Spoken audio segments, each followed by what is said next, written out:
नमस्कार, स्वागत है आप सभी का हमारे इस खास शो में। मैं हूं आपके साथ गीतू चौहान।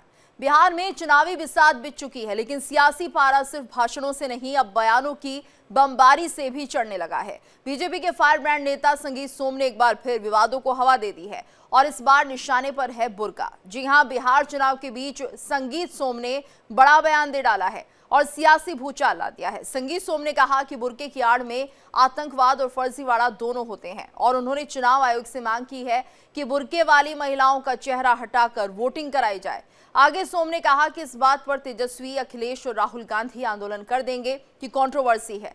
उन्होंने कहा कि एयरपोर्ट पर चेहरा दिखाएंगे, हज पर चेहरा दिखाएंगे, लेकिन चुनाव में नहीं। क्यों? समाजवादी पार्टी के सांसद जियाउर रहमान बर्क ने संगीत सोम के बयान को सांप्रदायिक और नफरत फैलाने वाला करार दिया है। इतना ही नहीं, बर्क ने कहा संगीत सोम जैसे लोगों को जनता नकार चुकी है। इन्हें बुर्के, टोपी और दाढ़ी में दहशतगर्दी नजर आती है। तो बिहार में वोट की जंग जारी है और बयानों की बरसात थमने का नाम नहीं ले रही है। अब देखना होगा कि जनता इन मुद्दों को कैसे देखती है, विकास के चश्मे से या विवाद के लेंस से। लेकिन ये तो साफ है कि अब बिहार में चुनाव से पहले बुर्के का मुद्दा जोर शोर से उठने लगा है। तो चुनाव प्रचार में कैसे राजनीतिक दल एक दूसरे को घेरने में लगे हैं, ऐसे में संगीत सोम का ये बयान भी सामने आ रहा है और विपक्ष को नया मौका दे रहा है। क्या कुछ संगीत सोम ने कहा और उसके बाद विपक्ष कैसे पलटवार कर रहा है, सुनिए जरा। जिस तरीके से बुर्के की आड़ में जो देश में हो रहा है, आज उसी के तहत हम यहाँ बिना बुर्के वाली सब सनातनी बुलाई हैं। चूंकि अगर बुर्के की बात करोगे तो अखिलेश यादव तुरंत निकल के बाहर आ जाते हैं, तेजस्वी यादव तुरंत निकल के बाहर आ जाते हैं और वो तुरंत ही इस पे आंदोलन छेड़ने की तैयारी कर देते हैं, क्योंकि वो भी जानते हैं कि बुर्के की आड़ में जितना फर्जीवाड़ा, जितना आतंकवाद हो सकता है, वो सब बुर्के की आड़ में होता है। अखिलेश यादव सिंदूर की कीमत नहीं समझते, राहुल गांधी सिंदूर की कीमत नहीं समझते, तेजस्वी यादव बिहार में आज मुख्यमंत्री का चेहरा बने हुए हैं, उन्हें तेजस्वी यादव और इन सबको नहीं सिंदूर के बारे में पता। इन्हें पता है तो केवल और केवल बुर्के के बारे में पता है और कुछ नहीं पता है। एयरपोर्ट पे जाएंगे तो चेहरा दिखाएंगे, जहां जाएंगे, विदेश में जाएंगे चेहरा दिखाएंगे। मैं पूछना चाहता हूं, जब हज के लिए जाते हैं तो क्या बिना चेहरा दिखाए जाते हैं? हज के लिए जाएंगे, चेहरा दिखाएंगे, लेकिन देश की लोकतांत्रिक व्यवस्था में यहां चेहरा नहीं दिखाएंगे, वोट के लिए चेहरा नहीं दिखाएंगे, चूंकि वोट की आड़ में आतंकवाद करना है और वोट आतंकवाद के तरीके से चलाना है, इसलिए चेहरा नहीं दिखाना है। अफसोस है कि इन लोगों को बुर्खे में और टोपी में, दाढ़ी में ही दहशतगर्दी नज़र आती है, लेकिन हकीकत कुछ और है। कभी ये लोग इस चीज़ को साबित नहीं कर सकते कि बुर्के की आड़ में कैसे दहशतगर्दी होती है। बुर्के की में तो शराफत झलकती है और जो हमारे एक मज़हब इस्लाम का पैगाम है, पर्दा करने के लिए सिर्फ उसको किया जाता है। लेकिन ये वो लोग हैं जिन्हें कि सिर्फ अपनी राजनीतिक रोटियां हिंदू मुस्लिम के ऊपर ही सेक करके आगे बढ़ना होता है। लेकिन फ़िलहाल जनता भी इनको लगातार नकार चुकी है, उसके बावजूद ये अपना वजूद कायम करने के लिए इस प्रकार के बयान देते हैं। लेकिन मुझे पता है ये इस तरीके की बयानबाजी से कामयाब नहीं हो सकते और जो इस प्रकार की बयानबाजी है इनको समझना चाहिए। ये हमारा देश की खूबसूरती है कि यहाँ पे सभी धर्मों को लोग अपनी अपनी मर्जी से मानते हैं और रहते हैं।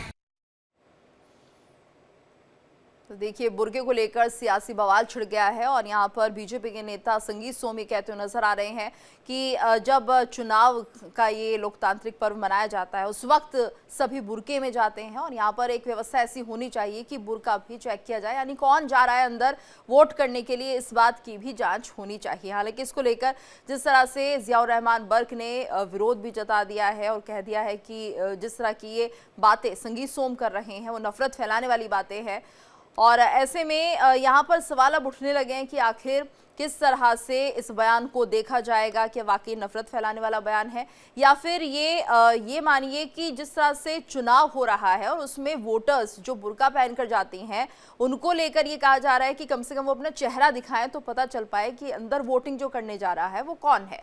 और इस वक्त हमारे साथ खास मेहमान भी जुड़ चुके हैं, आज हम इसी को लेकर चर्चा कर रहे हैं। हमारे साथ डॉक्टर अवधेश उपाध्याय जी जुड़े हैं, प्रवक्ता हैं बीजेपी के, साथ ही रमीज रजा जी हमारे साथ जुड़े, मुस्लिम स्कॉलर हैं, और यश भारतीय जी भी हमारे साथ जुड़ेंगे जो कि सपा के प्रवक्ता होंगे। फिलहाल आप दोनों का बहुत बहुत स्वागत है इंडिया डेली पर। और जिस तरह से ये बयान सामने आ रहा है, संगीत सोम का बयान, जियाउर रहमान का बयान, इसको लेकर आपकी क्या प्रतिक्रिया है? फर्स्ट रिएक्शन आपका लेना चाहेंगे डॉक्टर अवधेश जी। देखिए, मैं बताऊं पत्रकार महोदय, जिस प्रकार से संगीत स्वामी जी ने कहा है बुर्के को लेकर, वो बात कहीं ना कहीं सही है, लेकिन जो जियाउर रहमान वर्ग उसको टूल बनाने की कोशिश कर रहे हैं, राजनीति करने की कोशिश कर रहे हैं उस मुद्दे पर, कि संगीत स्वामी जी ने तो कहा कि बुर्के की आड़ में कुछ गलत काम होता है, गलत वोटिंग होती है, जो कि देखी गई है, बिना किसी सबूतों के आधार पर नहीं कह रहे हैं संगीत स्वामी जी, ये सच्चाई है। आप देखेंगे 2000 अभी जो 24 में चुनाव हुए थे लोकसभा में, संभल में किस तरह से एक लड़की जो है संभल के मियां सराय में किसी बूथ पर जो है कई बार वोटिंग कर चुकी थी, वो केवल बुर्का पहनकर। और वो संभल में एक मोहल्ला ऐसा है आपका दीपक सराय, जहां जियाउर रहमान वर्ग रहते हैं, और मियां सराय जहां खास करके जो इकबाल महमूद वहां के विधायक रहते हैं, वो मोहल्ले ऐसे हैं वहां पर पुलिस प्रशासन आसानी से अंदर नहीं जा सकता है। तो वहां क्या है, वहां जो बूथ है वहां पर कई बार वोटिंग हो जाती है और पहचान नहीं कर पाते हैं। और संभल ही नहीं, ऐसे कई ऐसे डिस्ट्रिक्ट हैं, कई ऐसे शहर है उत्तर प्रदेश में, उत्तर प्रदेश का बिहार की बात कर लीजिए, बिहार में भी ऐसे बहुत से जिले हैं, बहुत से शहर हैं जहां मुस्लिम आबादी ज्यादा है। वहां पर क्या होता है, बुर्का पहनकर वोटिंग करने की जो एक इनकी परंपरा चली आ रही है कि एक जो नाबालिग जो बच्ची होती है वो भी वोटिंग कर देती है, एक वोटर जो कई बार वोटिंग कर देता है वहां पर जाकर बुर्के की आड़ में। तो कहीं ना कहीं यदि बुर्के पर बैन की यदि बात की जा रही है चुनाव के वक्त, तो इसमें कोई बुराई नहीं है। इसमें तो मैं समझता हूँ कि सभी दलों को सामने आना चाहिए। ये भारत ही अकेला नहीं है कि यहाँ बुर्का बैन, आप स्विट्जरलैंड की बात कीजिए, फ्रांस की बात कीजिए, जर्मनी की बात कीजिए, चाइना की बात कीजिए, कई ऐसे देश है जहाँ बुर्के पर बैन है। अगर भारत में लग रहा है तो क्या दिक्कत है भाई?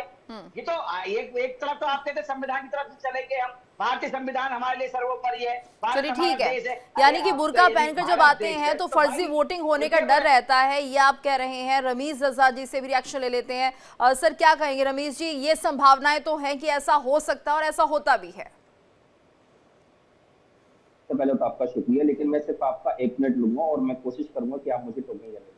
मैम, अभी जो मैंने संगीत स्वामी जी को सुना, उन्होंने कहा कि ये जो हो रहा है आतंकवाद बुर्के की आड़ में और जो हिजाब की आड़ में, और फिर उन्होंने उसके बाद 2 नाम लिए, अखिलेश यादव और तेजस्वी यादव, जो कि मुसलमान नहीं है, गैर मुस्लिम, और उन्होंने ये कहीं ना कहीं इल्जाम लगाया कि यही लोग हैं जो आतंकवाद को बढ़ावा दे रहे हैं। तो यानी कि उनकी जो लड़ाई मुसलमान से नहीं है, हिंदू से। उन्होंने डायरेक्ट यादवों पर अटैक किया है, ना कि मुसलमान पर अटैक किया। एक चीज। दूसरी चीज, संगीत स्वामी कौन है? बीजेपी के लीडर है जो मेरठ से चुनाव हार चुके हैं, लेकिन वो नहीं जानते हैं। मैं उनसे पूछना चाहता हूँ और उनको बोल दीजिए, मेरा ये क्वेश्चन है, क्योंकि मैंने ऐसे लोगों के लिए एक लिस्ट बनाई है भारत में, क्योंकि बीजेपी ने पूरे देश में हर राज्य में 2-4 लोग ऐसे छोड़ रखे हैं जो हर 2 दिन में 4 दिन में नफरत मतलब फैलाने का काम करते हैं। उनसे पूछिए, संगीत स्वामी तो यहाँ पर बीजेपी के हमारे अध्यक्ष ही बैठे हैं, इनसे पूछना चाहता हूँ कि इनसे पूछिए, पाकिस्तान जासूस ध्रुव सक्सेना कौन था? पाकिस्तान जासूस चमन लाल कौन था? एतनन कौन था? विकास पांडे कौन था? आतंकवादी प्रज्ञा ठाकुर कौन थी? पूछिए इनसे। आतंकवादी असीमानंद कौन था? आतंकवादी संस्था अभिनंदन कौन था? अमरनाथ यात्रियों पर जो बस पर हमला किया वो कौन लोग थे?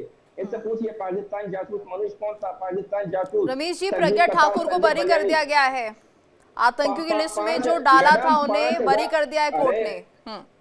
5। तो फिर मुझे बताइए, फिर उसका दोषी कौन था? चलिए मैं मानता हूँ, अगर मान लीजिए पाकिस्तान ये कह रहा है कि हमने पहलगाम नहीं किया, हमने ये नहीं किया, तो फिर करता कौन है? तो वही तो मैं इनसे पूछ रहा हूँ, अगर आतंकवादी प्रज्ञा ठाकुर नहीं थी तो फिर किसने किया वो हमला? और इनसे पूछिए, इनकी बहन, हमारी बहन, और हमारी बहन बहुत कथित है, इनसे पूछिए। हरियाणा में आपकी बहन ने तो जो है पहलगाम करा दिया, सर आपने उस पर क्या कार्रवाई की? पूछिए इनसे। अवधेश जी, क्या आपने पूछिए इनसे। 26 हमारी बहनों का सिंदूर जो है उन्होंने जो है बिल्कुल एकदम खत्म कर दिया, और आप ही की बहन थी सर वो तो, हरियाणा की यूट्यूबर। पूछिए इन्होंने क्या किया? अवधेश जी, पाकिस्तान से मिल गई सर आपकी बहन। अवधेश जी अनम्यूट कर लीजिए फिर बोलिएगा।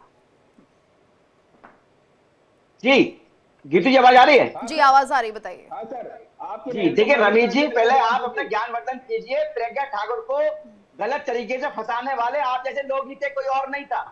आज कोर्ट ने बाइज्जत बरी किया उनको। अरे रमेश भाई, आप जैसे लोग हैं जो ऐसे लोगों को संरक्षण देते हैं, जो देश में आग लगाते हैं, देश को तोड़ने का काम करते हैं, धर्म के नाम पर राजनीति करते हैं। अभी 4 दिन नहीं हुए दीपावली निकले हुए, समाजवादी पार्टी के नेता ने क्या टिप्पणी की थी दीपावली पर, याद है आपको? जब संभल में हंगामा हुआ था, किस तरह से अखिलेश यादव ने कहा था कि भाई नहीं, दंगाई करने वाले तो जय श्री राम कहने वाले लोग थे, और अल्लाह अकबर वाले तो शांति प्रिय लोग होते हैं। या समाजवादी पार्टी के नेता ने कहा था। भारतीय जनता पार्टी ऐसी राजनीति नहीं करती, राजनीति जिस तरह से देश में देश का विपक्ष है तो कहीं ना कहीं देश को तोड़ने का काम करता है, जात पात में धर्म पर बांटने का काम करता है, उसमें आप भी लोग हैं। अभी एक मैं एग्जाम्पल दे रहा हूँ गीतू जी, अलीगढ़ में, गीतू जी अलीगढ़ में सुनिए, रवि जी मैंने आपको सुना, सुनिए। अलीगढ़ में अभी 2 दिन पहले की बात है, दीपावली तो समाप्त हुए लगभग 2 दिन नहीं हुए, उसके बाद तुरंत जो है आइलम मोहम्मद के जो पोस्टर मंदिरों पर लगाए जाते हैं इस्लामिक कट्टरपंथी विचारधारा के द्वारा, उसका कोई नहीं बोला, ना अखिलेश यादव जी बोले, ना मुस्लिम स्कॉलर बैठे ये बोले, कोई नहीं बोला। हाँ, यदि कोई मस्जिद पर जय श्री राम लिख देगा आज तो तूफान आ जाएगा। जवाब देंगे उसका? अगर भाईचारा है तो भाईचारा दोनों तरफ होना चाहिए ना।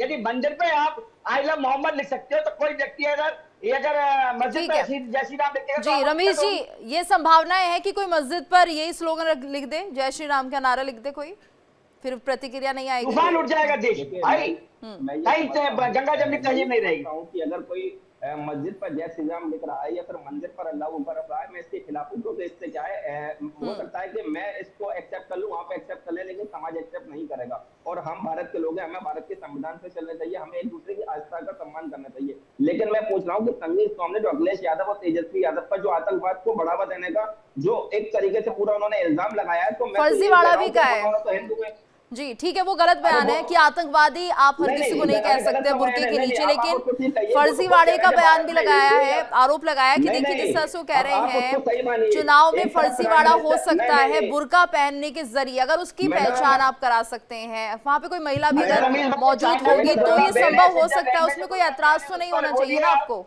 वहाँ भी आप बुर्के पे तो बैन लगा हुआ होता है। जी जी बोलिए। मेरी बात तो सुनिए ना। एक तरफ तो प्राइम मिनिस्टर और अमित शाह जी लोकसभा में कह रहे हैं कि हमने पिछले 11 साल से भारत के अंदर आतंकवाद खत्म कर दिया। दूसरी तरफ उन्हीं के ही लीडर कह रहे हैं कि भारत में जो है यादव समुदाय के उत्तर प्रदेश और बिहार के लोग आतंकवाद को बढ़ावा दे रहे हैं, तो आप उनको जेल में डालिए ना। या फिर आप यूनाइटेड नेशन को तो मौका दे रहे हैं कि भारत में आतंकवादी ऑलरेडी हम लोग पैदा कर रहे हैं, तो दे दीजिए, क्या दिक्कत है। मैं तो स्वागत करता हूँ संगीत सोम का, आपने कम से कम सच तो बोला कि भारत का हिंदू ही आतंकवाद को बढ़ावा दे रहा है। थैंक यू संगीत सोम जी। ठीक है, हमारे साथ यश भारती जी भी जुड़ गए हैं, प्रवक्ता है समाजवादी पार्टी के। यश जी आपका स्वागत है इंडिया डेली पर, मेरी आवाज आपको मिल रही होगी सर? जी जिस तरह से बीजेपी नेता संगीत सोम का बयान सामने आया, उन्होंने कहा है कि अगर बुर्का पहनने वाली महिलाएं जब बूथ पर जाती हैं तो बहुत संभावनाएं होती हैं कि वहां पर फर्जीवाड़ा हो सकता है, और इसको लेकर उन्होंने बयान किया है, जिसके बाद जियाउर रहमान बर्क ने भी प्रतिक्रिया दी है। इसको लेकर आपका फर्स्ट कमेंट पहले जाना चाहेंगे, उसके बाद आगे का डिबेट। गीतू जी असल में भारतीय जनता पार्टी के संगीत सोम जी घबराए हुए हैं, डगमगाए हुए हैं कि आखिर करूं क्या। उनके आपसी झगड़े हैं, वहीं क्षेत्रीय बड़े नेता संजीव बालियान और उनके बीच के जो झगड़े हैं वो आपको पता ही होगा। योगी मोदी जी के झगड़े आपको देखने को मिलते ही हैं, आपस में उप मुख्यमंत्री मुख्यमंत्री आपस में लड़ ही रहे हैं। तो ये अपने आप को दिखाने के लिए कि मैं अभी जिंदा हूं, मेरे प्रतिद्वंदी ने मुझे राजनीतिक रूप में खत्म नहीं किया, ये सब एक दूसरे को दिखाने के लिए केवल बयानबाजी करते हैं। भाई बुरखे में चीजें हो सकती हैं, हमारी हिंदू महिलाएं घूंघट लगाती हैं, ग्रामीण महिलाएं जी, लेकिन घूंघट की पहचान तो हो जाती है बूथ पर, लेकिन बुर्का नहीं हटता। गीतू जी मेरा वक्तव्य मुझे बोलने दीजिए ना, आप तो आपको ही बोलना है। तो ये जो वक्तव्य जिस तरीके के बात आते हैं कि अब इस पे क्रिया की प्रतिक्रिया हो, ताकि दिखे कि हाँ किसने बोला था सबसे पहले, किसने आग लगाई थी, किसने समाज में को जलाने का काम किया था, तो संगीत सोम का नाम आना चाहिए। तभी तो संगीत सोम की बात आगे बढ़ेगी, तभी तो उनको दोबारा टिकट मिलेगा। जितना कीचड़ वाला आदमी होगा उसको कमल का फूल दे दिया जाएगा कि जाओ चुनाव लड़ो। ठीक है, तो समाजवादी पार्टी ये मानती है कि ये सिर्फ एक तरह से पब्लिसिटी स्टंट है संगीत सोम का, और संगीत सोम पार्टी के कौन से नेता हैं? अच्छा, अभी अखिलेश यादव ने भी एक बयान दिया था, इतने दिए बर्बाद कर दिए हैं अयोध्या में, तो वो भी पब्लिसिटी स्टंट था या वाकई उनके मायने थे ऐसे? ये तुझे अगर आपने सवाल कर लिया, जवाब दे दूं? हाँ बोलिए। देखिए आपके चैनल पे 2 बार डिबेट हो चुकी इस विषय पे, जिसमें मैं शामिल रहा जी। बड़ा स्पष्ट था। एक पत्रकार ने सवाल पूछा कि दिए कम पड़ गए, मोमबत्ती जलानी पड़ी सरकार को अयोध्या में, तो उन्होंने जवाब दिया कि भाई जिस तरीके से 1 महीने रोशन क्रिश्चियन करते हैं, क्रिसमस बनाते हैं, तो सरकारी जिम्मेदारी निभाते हुए हम भी इतना उजाला करेंगे कि 1 महीने तक उजाला रहेगा। क्यों दिए, तेल और मोमबत्ती के झगड़े में दिमाग लगाना? अब जिसको दिक्कत हो, जिसके अंदर जलन की भावना हो, जिसके अंदर का आत्मा जल रही हो, तो वो तो यही समझेगी कि साहब सनातन का अपमान हो गया। अरे सरकार का काम जो है वो सरकार निभाएगी। मेरे घर के सामने 4 स्ट्रीट लाइट है, पूरी दिवाली निकल गई, 4 स्ट्रीट लाइट बंद है। महापौर ने कहा कि नहीं, बंद नहीं होनी चाहिए। मैं जहाँ रहता हूँ गवर्नर रहते हैं, मुख्यमंत्री रहते हैं, सांसद भाजपा के, विधायक भाजपा के, महापौर विधायक लेकिन नई सरकारी जिम्मेदारी निभा पा रहे हैं। ठीक है, तो क्या कहा जाएगा? चलिए ठीक है, बेहतर जवाब डॉक्टर अवधेश जी देंगे। अवधेश जी बोलिए। अभी मेरे भाई कह रहे थे यश भारतीय जी की इनके नेता ने कहा था समाजवादी पार्टी अखिलेश यादव ने कि हम चमकाएंगे, सरकार होगी तो हम जो है 1 महीने तक चमकाएंगे। अरे भाई 2012 से 2017 तक आपकी सरकार थी उत्तर प्रदेश में, समझे? आधे से ज्यादा गांव में तो बिजली तक नहीं पहुंचा पाए अखिलेश यादव जी। महाराज क्या बात कर रहे हैं भारतीय जी? आज उन गांवों में भी बिजली आ रही है जिन गांव में शौचालय नहीं थे, जिन गांव में बिजली कनेक्शन नहीं थे, जिन गांव में लोगों के पास गैस कनेक्शन नहीं थे, उन घरों में भारतीय जनता पार्टी की सरकार ने केंद्र सरकार के साथ मिलकर जो है ये सुविधाएं मुहैया कराई हैं। आप कह रहे हो कि हम 1 महीने में चमका देंगे? अरे आपका राजस्व देखा है उत्तर प्रदेश की जनता ने भाई, आप क्या बता रहे हैं? आपके शासनकाल में तो केवल एक गुंडा राज था, जैसे बिहार में था गुंडा राज, जंगल राज, वही राज समाजवादी पार्टी में था। क्या किया था समाजवादी पार्टी? सब जानते हैं भाई। जितने माफिया थे, जितने भूमाफिया थे, जितने गुंडे थे, सबको संरक्षण देने वाला कौन था? समाजवादी पार्टी थी। और जो आज पीडीए की बात करते हैं, दलितों की बात करते हैं, ये वही समाजवादी पार्टी के लोग हैं जो दलितों का हक मारकर एक विशेष वर्ग को दिया करते थे। इलीगल मदरसे खुलवाए 6000 से ज्यादा अखिलेश यादव ने, केवल साजिशों में, बने हुए नहीं थे। फंड जा रहा था सरकारी उन पर, जो पैसा दलितों के उत्थान में जाना था, विकास के लिए, वो पैसा विशेष वर्ग के लिए जा रहा था। चलिए ठीक है, मुद्दा है यहाँ पर इलेक्शन कमीशन को अब समाजवादी पार्टी, ठीक है अवधेश जी, चिट्ठी लिख रही है। हम बुर्के की बात कर रहे थे कि यहाँ पर बूथ पर कम से कम बुर्का हटाना होना चाहिए, लेकिन अब समाजवादी पार्टी ने चिट्ठी लिखी है इलेक्शन कमीशन को कि यहाँ पर इन निर्देशों को आपको वापस लेना होगा, क्योंकि जांच करने की बात कही जा रही है कि अगर कोई बूथ पे आता है बुर्के वाली या घूंघट वाली तो उनकी पहचान कराई जाए, वहां पर महिला मौजूद होगी। तो इसमें एतराज क्या होना चाहिए? रमेश जी आपकी प्रतिक्रिया लेना चाहूंगी, क्या इसमें गलत है, दिक्कत क्या है?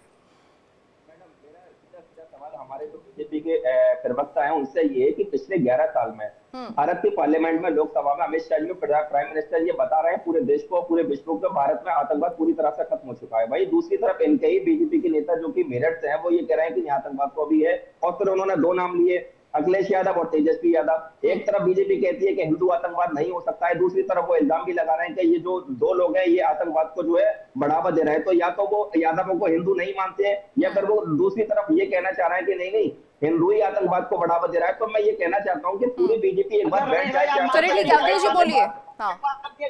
नहीं, पहले पूरी बीजेपी एक बार चाय पर बैठ जाए, एक बार डिस्कशन करें छोटे और बड़े नेताओं के साथ कि भारत में आतंकवाद है या खत्म हो गया। अगर उनको बैठने के लिए हॉल वगैरह चाहिए, ठीक है रमेश जी, अवधेश जी बता देंगे आपको, क्या समाजवादियों को आप हिंदू नहीं मानते हैं? अवधेश जी, समाजवादियों को हिंदू नहीं मानते हैं, क्यों नहीं मानते? और नहीं जवाब ही नहीं है मैम इनके पास। कैसे नहीं मान सकता? जो व्यक्ति सनातन धर्म को मानता है वो सनातनी है, लेकिन जो व्यक्ति हिंदुत्व का अपमान करता है, हिंदू धर्म का अपमान करता है, आपको मैं बताऊं ना एग्जांपल, आप उठाइए वीडियो इनकी। जब संभल में हादसा हुआ था पिछले 2024 में, तो अखिलेश यादव जी से एक पत्रकार ने पूछा भाई इसमें क्या राय है आपकी, कौन है उसका जिम्मेदार? जबकि जिम्मेदार उसका सबने देखा कि किस तरह समाजवादी पार्टी के सांसद जियाउर रहमान वर्ग वो था। फिर भी अखिलेश यादव जी ने उसे बचाने के लिए, वर्ग को बचाने के लिए कहा कि जो जय श्री राम के नारे लगा रहे थे उन्होंने ही दंगा भड़काया, जबकि पूरी टीवी पर लाइव चला था किस तरह से जो दंगाई थे एक विशेष वर्ग के, उन्होंने पथराव किया पुलिस पर। पुलिस ने आपस में वो मरे, फिर पुलिस के मतलब आपस में जो हाथापाई करके वो खत्म हुए थे। दूसरी बार जो पुलिस वालों को परेशान कर रहे थे, पुलिस प्रशासन को वहां के परेशान कर रहे थे, लेकिन अखिलेश यादव जी ने एक बार भी उनके लिए एक शब्द नहीं कहा। लेकिन जो जय श्री राम के नारे लगा रहे थे उनके लिए कह रहे थे वो दंगाई। ठीक है रमेश जी, शायद ये वजह रहती है कि यहाँ पर जो समाजवादी पार्टी से जुड़े लोग हैं उन्हें सनातनी नहीं मानते, क्योंकि जो उनका नेता है अखिलेश यादव वो हमेशा सनातन को लेकर थोड़ा अलग ही सुर में रहते हैं। ये वजह हो सकती है रमेश जी? तो सोच रहा हूँ ये जो लोग हैं बीजेपी के लोग, ये यादवों को, दलितों को हिंदू नहीं मानते, लेकिन जब वोटिंग की बात आती है तो कहते हैं नहीं जी नहीं, इसलिए नहीं हिंदू मानते हैं जो कि अवधेश जी बता रहे हैं कि वो ऐसे बयान देते हैं, वो सनातन विरोधी बयान जब देते हैं और हिंदू गुरुओं के प्रति जब वो कुछ बोलते हैं, चलिए ठीक है आप बोल दीजिए, लेकिन वो कभी मुस्लिम धर्मगुरुओं के प्रति कुछ नहीं बोलते, कभी मस्जिदों के लिए कुछ नहीं बोलते, तो ये थोड़ा कंपैरिजन हो जाता है, तब लगता है कि वो सनातन को नहीं मानते। अरे मैं तो अखिलेश यादव की एक बात से भी सहमत नहीं हूँ कि उन्होंने जो दिए पे बयान दिया, मैं नहीं मानता हूँ, क्योंकि हिंदुओं की भी अपनी एक परंपरा है, अपना एक धर्म है, अपनी मतलब फीलिंग है, तो मैं उस चीज को भी उनके खिलाफ हूँ। मैं कोई ऐसा नहीं है कि हिंदुओं के खिलाफ हूँ, बीजेपी के खिलाफ हूँ। अगर कोई मुसलमान दिए के खिलाफ, मंदिर के खिलाफ गलत बयान देगा, मैं उस पर कहूँगा कि इस पे कार्रवाई कीजिए। लेकिन मैं पूछ रहा हूँ, संगीत तुमने जो बयान दिया है उससे बीजेपी और और ये जो हमारे जो बीजेपी के प्रवक्ता जी बैठे हैं वो उनसे सहमत हैं या नहीं, ये बस ये बता दीजिए। ठीक है, सिंपल सा क्वेश्चन है मेरा। ठीक, यश भारती जी भी कुछ कहना चाह रहे थे, बोलिए सर। यश जी।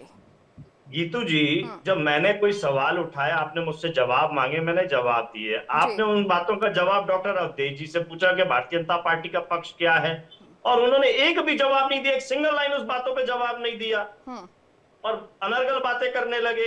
कहाँ की बातें कहाँ करने लगे? यस भारती जी, मैं तो आपकी बात का जवाब दिया। आपने बोला कि आपकी सरकार के जो आपकी सरकार आई तो मुझे मेरा वक्त मिलेगा। जी जी, जैसे मेरी आवाज बंद कर दी गई थी, वैसे इनकी आवाज बंद कीजिए। ठीक है, अवधेश जी सुन लेते हैं, फिर आप जवाब दे दीजिएगा। बोलिए यश जी, बोलिए। ये डिस्टर्ब करेंगे। बोलिए आप। सवाल ये है, आपने कार्यक्रम रखा कि गीतू जी बुर्के में कैसे खतरा होगा। आप महिला हैं, आप एयरपोर्ट में जाती होंगी, आपकी महिला सुरक्षा कर्मी केबिन में आपकी जांच करती हैं, पुरुष की खुलेआम जांच की जाती है। ये व्यवस्था हर जगह है, और इस व्यवस्था को सुचारू रूप से चालू रखने के लिए दिक्कत क्या है? लेकिन भारतीय जनता पार्टी में सनातनी वही कहलाएगा, भारतीय वही कहलाएगा जो मुस्लिमों को गाली दे। पोलिंग बूथ का भी जिक्र करिएगा sir Yash ji, polling booth पर भी बताइए, क्या वहां पर भी बुर्के वाली महिलाओं की पहचान होती है? ठीक है यश जी, पोलिंग बूथ पर भी क्या बुर्के वाली महिलाओं की पहचान होती है? इस पर फोकस ज्यादा रखिएगा सर, बताइए। जो काम नहीं होता, अगर उसमें सुधार की आवश्यकता है तो सुधार कीजिए, किसने मना किया? लेकिन आप टारगेट करके केवल प्रचार का माध्यम पाना चाहते हो, जैसे संगीत सोम जैसे लोग जो घृणा की फैलाते हैं समाज में, केवल समाज को दूषित करते हैं। संजीव बलियान जैसे जो बयानबाजी करते हैं, केवल समाज को दूषित करते हैं। सत्ता सरकार में आप हो, जिम्मेदारी आपकी, ठीक है सर, एक सवाल और है, भागते क्यों? ठीक है सर, जिम्मेदारियों से भागते क्यों? यश जी ये बताइएगा, इलेक्शन कमीशन को समाजवादी पार्टी की तरफ से चिट्ठी क्यों लिखी गई है? बुर्के वाले बयान पर, जो बुर्के वाला जो नियम आया है उसको लेकर विरोध जताया है, नाराजगी जताई है, क्यों, ऐसा क्यों? गीतू जी, बोलिए। हमें जो चीज गलत लगेगी हम उस पर गलत क्या है वही बता दीजिएगा सर। यश जी, उसमें गलत क्या है? सिर्फ पहचान करनी है, जो कि हज में भी होती है, इस बात का जिक्र किया गया है, बाकी दूसरी जगहों पर भी होती है, एयरपोर्ट्स पर भी होती है, तो इसमें अगर पोलिंग बूथ पर पहचान करने के लिए बुर्का हटाया जाएगा, गलत क्या है इसमें? गीतू जी, सवाल ये उठ रहा है, हटाएगा कौन? व्यवस्था क्या देंगे? महिला अधिकारी होंगी वहां पर, वही जाहिर सी बात है, अगर महिला पुलिसकर्मी होती है तो महिला अधिकारी भी होंगी पोलिंग बूथ पर। पहले मेरा निवेदन है कि या तो मेरी बात आने नहीं रहा, ऐसा लग रहा है जैसे आप मेरे से तू मैं कर रही हैं, मेरी बात पूरी नहीं होती, आप एक दया काउंटर कर देती हैं। मैं सिर्फ अपने सवालों के जवाब लेना चाह रही हूँ आपसे, जो हर कोई जानना चाहता है। यश जी, मैं दे रहा हूँ जवाब।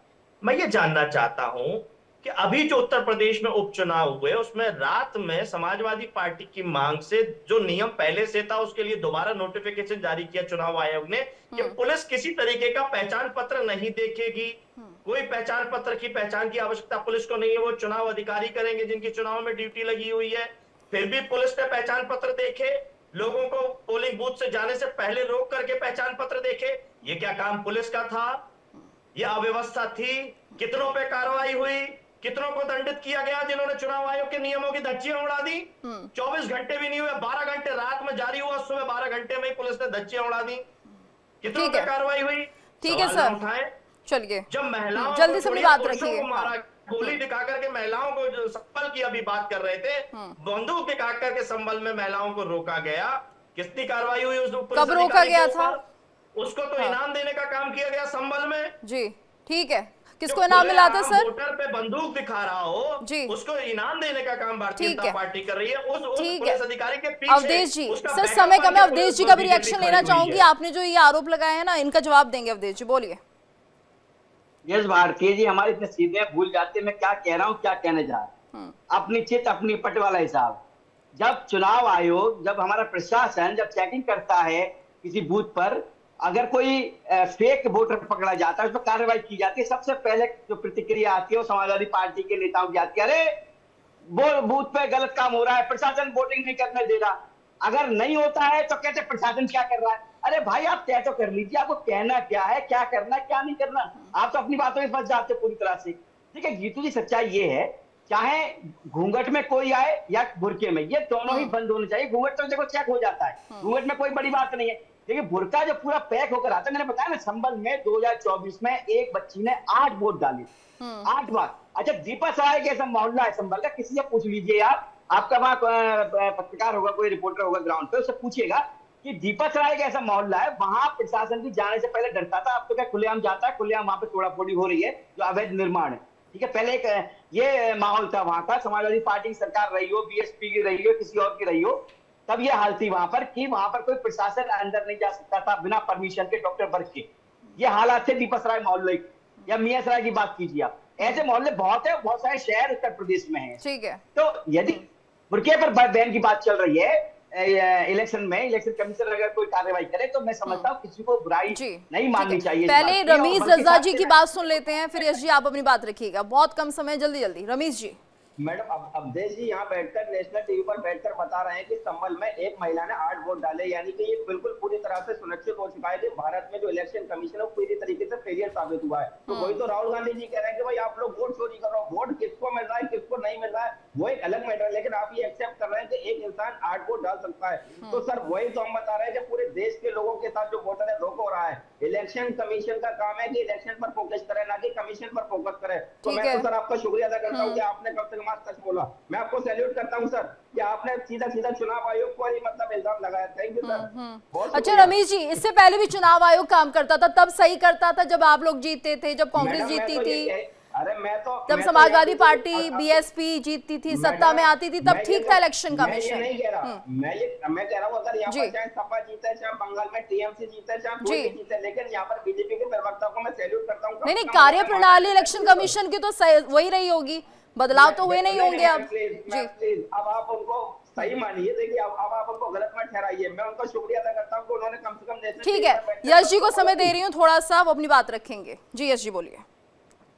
जीतू जी, भारतीय जनता पार्टी के नेता डॉक्टर अवधेश जी एक उदाहरण दे रहे हैं कि एक महिला ने 6 वोट डाले, 8 वोट डाले, 12 डाले, 20 डाले, 25 डाले, जो संख्या बोलना चाहे बोल दें। मुझे उस शिकायत की कॉपी जरूर दिखा दें कि अगर उनको ये पता है तो उन्होंने चुनाव आयोग में शिकायत करी और चुनाव आयोग ने क्या कार्रवाई करी। ठीक है, हम भी तो यही मांग कर रहे हैं। हम अपने जी के साथ इस मसले पे शिकायत की कॉपी आपको यश जी को देनी होगी। कार्रवाई क्या हुई बताए ना भारतीय जनता पार्टी, हम भी तो वही शिकायत बस 15 सेकंड में सर अवधेश जी बताइए, ये आपको बताना होगा।